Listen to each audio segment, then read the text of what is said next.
아합에 대한 심판이라는 제목으로 함께 말씀을 나누고자 합니다. 오늘의 말씀은 지난 새벽에 묵상하였던 말씀을 조금 더 깊게 생각해보고자 나누는 말씀입니다.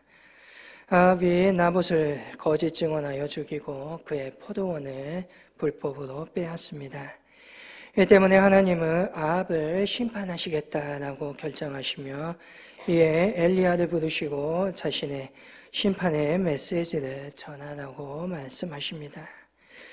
그동안의 아합의 악행에 대해서 하나님께서는 가뭄이나 바알 선지자들을 갈멜산에서 처단하는 방식으로 경고하셨지, 아합 그 자신에게나 때로는 그 왕조에 대해 직접적으로 심판의 말을 하지는 않으셨습니다.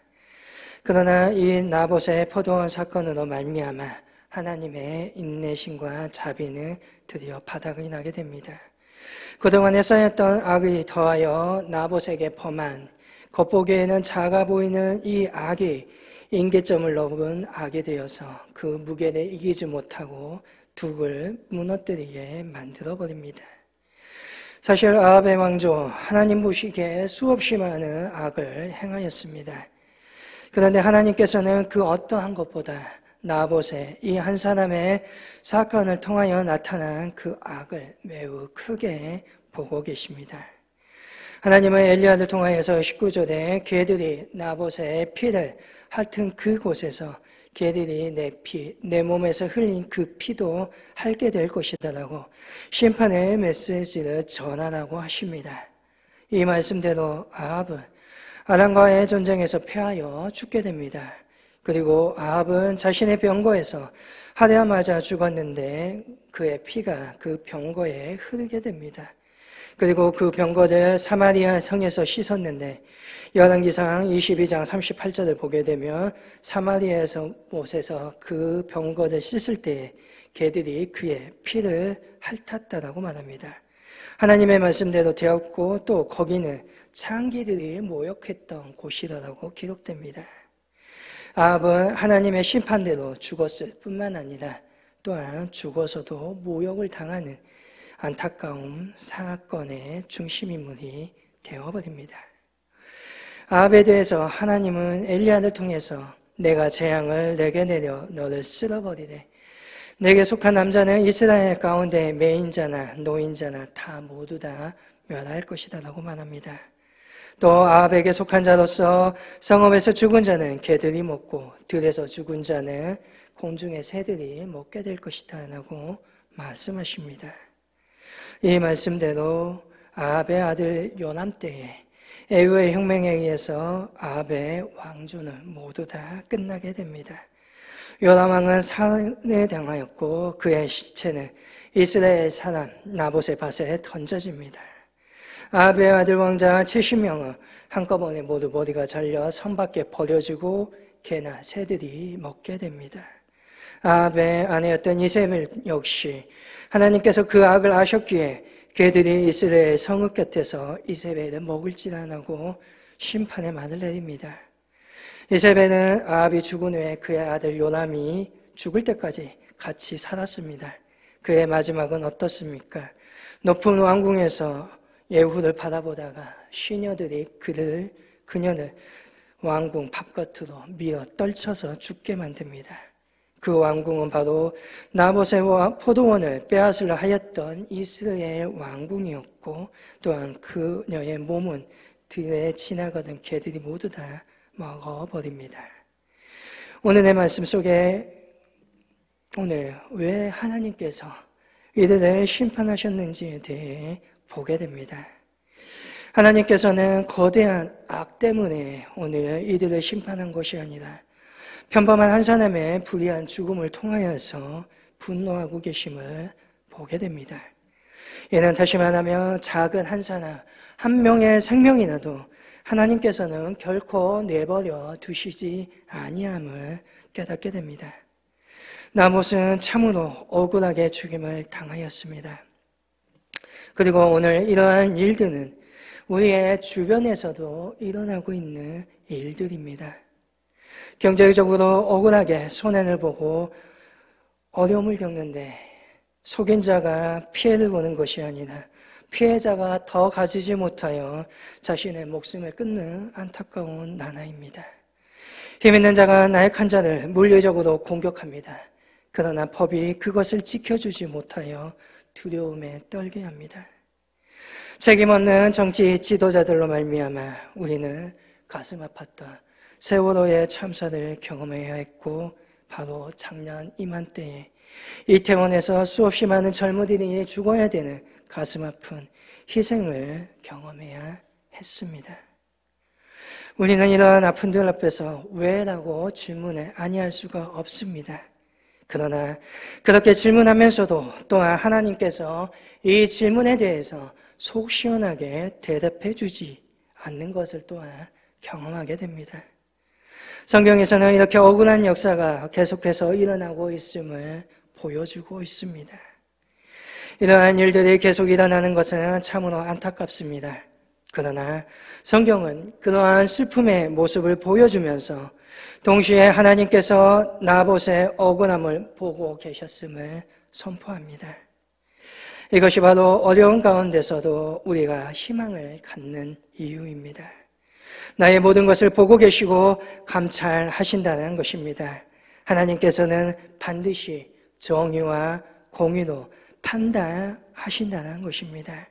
아무리 사소하고 아무리 작은 자라 할지라도 그 삶을 살피시고 주장하시고 보고 계시는 이가 우리 하나님이시라는 것입니다. 예수님께서 이 땅에 오셔서 자신이 온 목적에 대해서 누가복음 4장에서 이렇게 말씀하십니다. 가난한 자에게 복음을 전하게 하시려고 내게 기름을 부으시고 나를 보내사 포로를 든 자를 자유를, 눈먼 자를 다시 보게 함을 전파하며 눌린 자를 자유하게 하시겠다라고 말씀하십니다. 이것이 무엇입니까? 당시에 힘있는 유대 종교 지도자들이 율법의 징과 노마의 정치로 억누르고 착취하였던, 어찌 보면 억울한 죽음을 당한 나봇과 같은 백성들을 자유케 하며 그 영혼을 위롭게 하시기 위하여 이 땅에 오셨다는 것입니다. 작은 자의 그 죽음, 그들의 그 비통한 울음소리가 하나님에게는 결코 작지 않다는 것입니다. 사실 우리의 역사도 그러하지 않습니까? 4.19 혁명의 도화선이 된 것이 무엇입니까? 체류탄에 맞아 마산 앞바다에 던져졌던 고등학생이었던 김주현 열사 한 사람의 죽음이었습니다.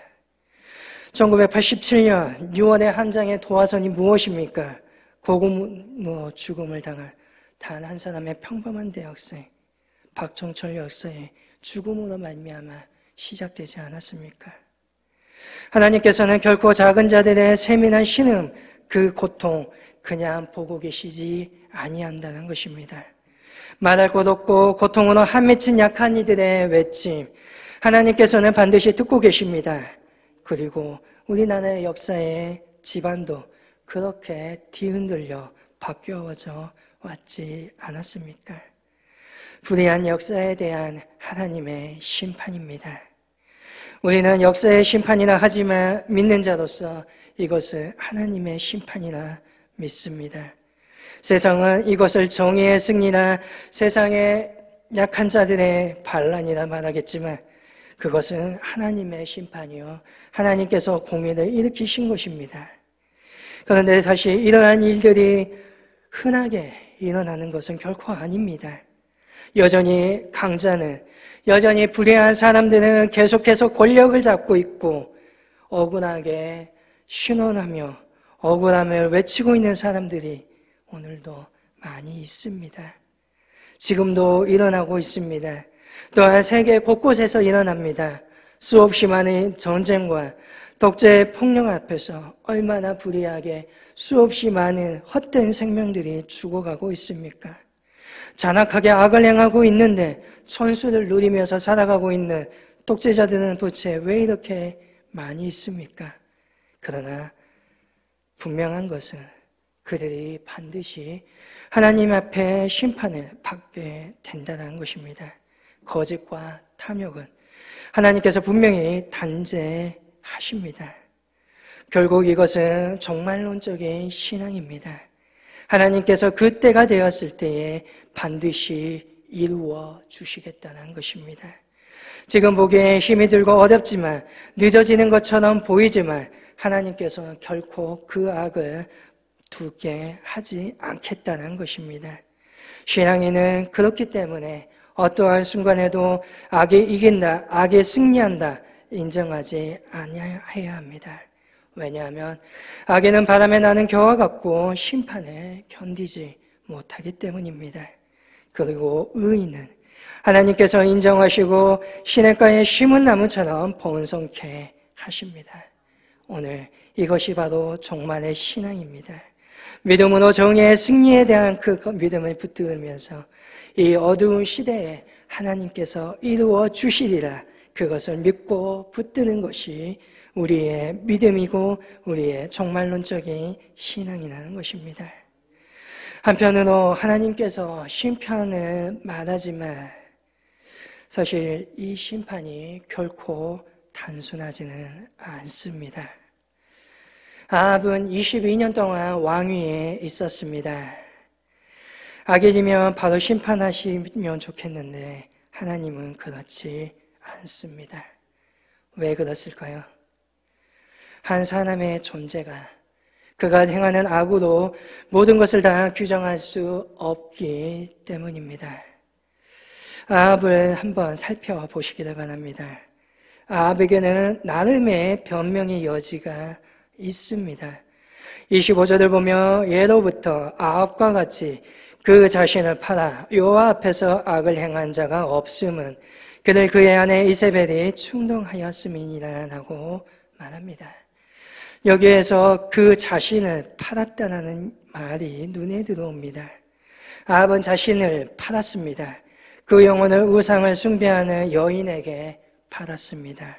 강한 나라를 만들기 위하여 그 옆에 있었던 시돈의 강력한 왕의 딸인 이세벨을 맞이하여 나라를 안정시키고자 우상 앞에 자신을 팔아버립니다. 그러나 여호와의 선지자를 죽이고 또한 바알과 아세라의 신앙을 확대하였던 주도적인 악을 행한 사람은 근데 또 한편으로 아합이 아니라 그의 아내였던 이세벨이 합니다. 아합은 자기 목숨을 위하여서 또 나라와 안정과 번영을 위하여서 분명 이세벨과 정략적인 결혼을 한 죄밖에 없다라고 어떻게 보면 25절은 변명하고 있는 것입니다. 성경 속에서 가만히 살펴보면 아합은 그래도 분명히 나름대로 일만의 신앙의 양심의 모습을 어느 정도 보여줍니다. 아합이 엘리야를 만났을 때 어떻게 합니까? 이세벨 같았으면 바로 그 자리에서 죽였습니다. 그런데 엘리야를 만났을 그때에 전혀 그를 죽이지 않습니다. 뿐만 아니라 갈멜산에서의 대결을 허락한 이가 바로 아합입니다. 이곳에 참여하여 불러 응답하는 하나님의 능력을 보이게끔 만들었고 바알과 아세라의 선지자 850명이 도륙되고 있는데도 그것을 제지하지 않았던 사람이 아합입니다. 그 당시에는 엘리야도 그를 왕으로서 인정해 줍니다. 또한 20장을 보면 아합은 아람 베아 땅과의 싸울 때 하나님의 사람 선지자들 통하여서 이 싸움을 승리하게 만듭니다. 물론 끝까지 순종하지 않고 적장이었던 아람 왕을 풀어주고 말기도 하지만 말입니다. 또한 나봇의 포도원 사건에서도 가만히 살펴보면 그가 분명 포도원을 탐냈습니다. 그런데 그가 직접 죽여서 빼앗지 않고 있습니다. 하나님에 대한 신앙의 무게를 의식했기 때문인지 단지 그는 식음을 전폐하고 끙끙 앓기만 할 뿐입니다. 그리고 주도적으로 악을 행한 이는 왕비였던 이세벨입니다. 제가 이러한 말을 하는 것은 아합의 인생을 옹호하고자 하는 것이 절대 아닙니다. 우리의 사람 한 사람 한 사람, 우리의 한 사람을 볼 때 단 한 가지의 면으로 평가할 수 없음을 이야기하고자 하는 것입니다. 지금 내 눈에 보이는 그 악이 그 사람의 생명을 대신할 정도로 전부라고 말할 수 없다는 것입니다. 우리에게 원수 같은 사람이지만 그 사람이 그의 가족에게는 그의 부하들에게는 자애롭고 능력 있는 아버지이자 상사일 수도 있습니다. 참으로 복합적인 존재입니다. 또한 열왕기상 22장 39절에서 40절을 보게 되면 아합의 치적에 대해서 이렇게 이야기합니다. 아합의 남은 행적과 그가 행한 모든 일과 그가 건축한 상하궁과 그가 건축한 모든 성읍은 이스라엘 왕 역대지략에 기록되지 아니하였느냐. 이 이야기가 단순히 아합이 자신의 욕심을 채웠다는 이야기가 아닙니다. 너무나도 쉽게 구테타로 왕이 교체되었던 북이스라엘의 정치적인 혼란을 수습하고 민심을 수습하여 경제적인 안정을 도모했다는 이야기입니다. 이것은 고고학이나 역사학의 자료를 보면 사실로 기록되어 있는 이야기입니다.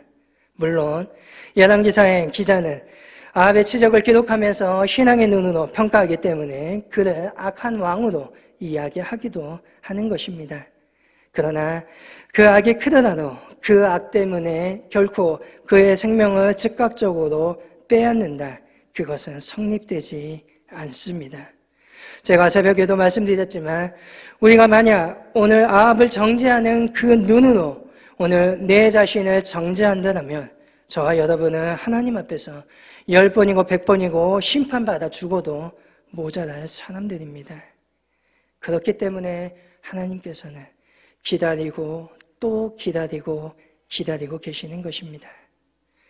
하나님의 심판은 우리의 예상대로 빠르게 또는 직선적으로 진행되지 않습니다. 하나님은 여전히 조금만 더 하시면서 한 생명이라도 그 영혼이 자신에게 되돌아올 것을 기다리며 사랑하시며 바라보고 계십니다.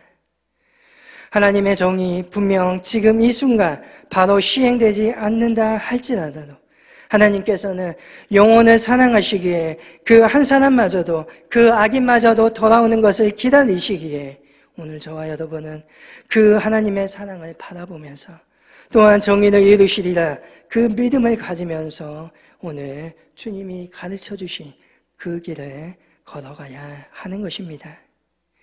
또한 하나님의 심판이 내려지자 주목해야 될 것은 아합의 모습입니다.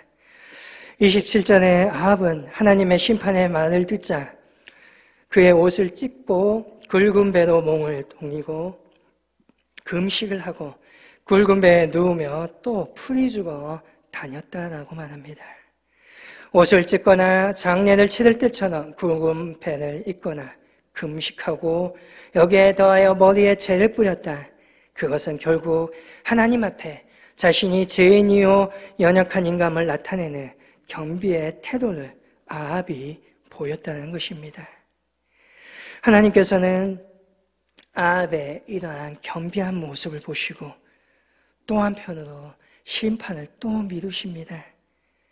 엘리야에게 이렇게 말씀하십니다. 아합이 내 앞에서 경비함을 내가 보느냐? 그가 내 앞에서 경비함으로 내가 재앙을 저의 시대에 내리지 아니하고 그의 아들 시대에 그의 집에 재앙을 내릴 것이다 라고 말씀하십니다.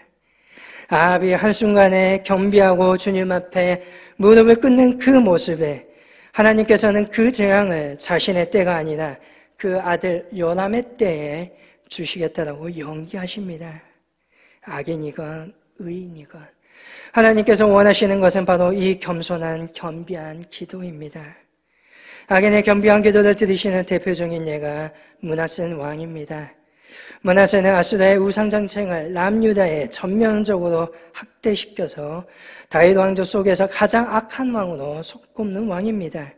그의 자손이었던 요시야가 개혁을 했음에도 불구하고 유다는 바벨론에 의해 망했는데 그것을 열왕기하 24장에서는 이는 므낫세의 지은 모든 죄 때문이다 라고 말합니다. 아무리 요시야가 개혁을 했어도 므낫세 왕이 범한 죄 때문에 용서받지 못할 정도로 악을 행하였다는 것입니다. 그랬던 그도 그가 바벨론으로 끌려가서 그가 환난을 당할 때 하나님께 간구하고 그의 조상들의 하나님 앞에 크게 경배하여 기도함으로 하나님이 그의 기도를 들으시고 나중에는 그를 다시금 예루살렘으로 돌아와 왕위에 앉게 하십니다. 하나님께 므낫세가 경비한 기도를 드렸던 것입니다. 겸손히 무릎을 꿇고 자신의 죄를 용서해달라고 기도했던 것입니다. 하나님이 가장 좋아하시는 기도인 것입니다.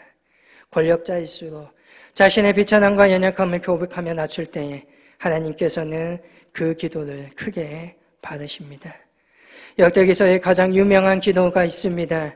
그 기도는 바로 역대기하 7장에 기록되어 있습니다. 내 이름으로 일컫는 내 백성이 그 악한 길에서 떠나 스스로 경배하고 기도하여 내 얼굴을 구하며 내가 하늘에서 듣고 그 죄를 사하고 그 땅을 고치리라. 경비는 형식적인 것이 아닙니다. 그것은 바로 행동으로 옮기는 것입니다.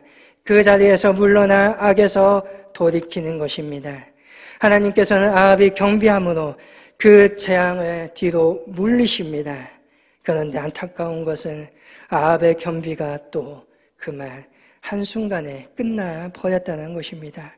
결국 아합은 22장에서 하나님의 심판으로 말미암아 죽임을 당하게 됩니다. 이것이 모두 위대한 다윗과 다른 점입니다. 우리의 아내를 범하고 우리 아내를 죽였던 다윗, 하나님 앞에 끝까지 겸손하며 겸비합니다. 하나님 앞에 엎드렸고 하나님께서 내리시는 심판을 달게 받아들였습니다. 그리하였기에 하나님께서는 다윗을 용서하십니다. 아합과 다윗이 다른 것입니다. 바리새인과 세리의 기도, 어느 한 기도를 하나님께서 연락하십니까? 겸비하고 겸손하게 무릎 꿇었던 세리의 기도를 들어주십니다. 오랫동안 기독교에 정통적으로 내려오는 기도가 있습니다. 그 기도는 너무나 간단합니다. 하나님의 아들 예수 그리스도여, 나를 불쌍히 여기소서. 이것을 끊임없이 반복하는 것입니다. 하나님께서는 겸비한 사람에게 응답하여 주십니다. 그것은 민족 또한 마찬가지입니다. 민족이 경비하여 스스로 무릎을 꿇을 때에 하나님께서는 높여 주신다는 것입니다. 오늘 이 시대를 살아가고 있는 저와 여러분은 어찌 하시겠습니까? 주님 앞에 겸비함으로 화평과 복된 길을 걸어가시겠습니까? 아니면 아합처럼 여전히 내 욕심과 내 욕망으로 분열과 상시적인 다툼과 싸움의 위기 속에 그 길을 가겠습니까? 오늘 저와 여러분이 내 욕심을, 내 이기심을 자제하고 싸움을 자제하고 분열을 자제하고 거짓과 폭력을 금하고 겸손하고 겸비한 모습으로 하나님 앞에 나아가기를 원합니다. 주여 불쌍히 여기소서. 나는 죄인입니다. 그 모습으로 주 앞에 나아가 주님의 능력을 힘입고 주님의 그 권세를 가지고 이 땅에 하나님의 자녀로 살아갈 수 있기를 원합니다. 겸비한 모습으로 나아갈 때에 오늘 하나님께서는 저와 여러분에게 복된 내일을 열어주실 것입니다. 하나님의 그 복을 받아 누리는 형통한 믿음의 저와 여러분이 될 수 있기를 주님의 이름으로 간절히 소망합니다.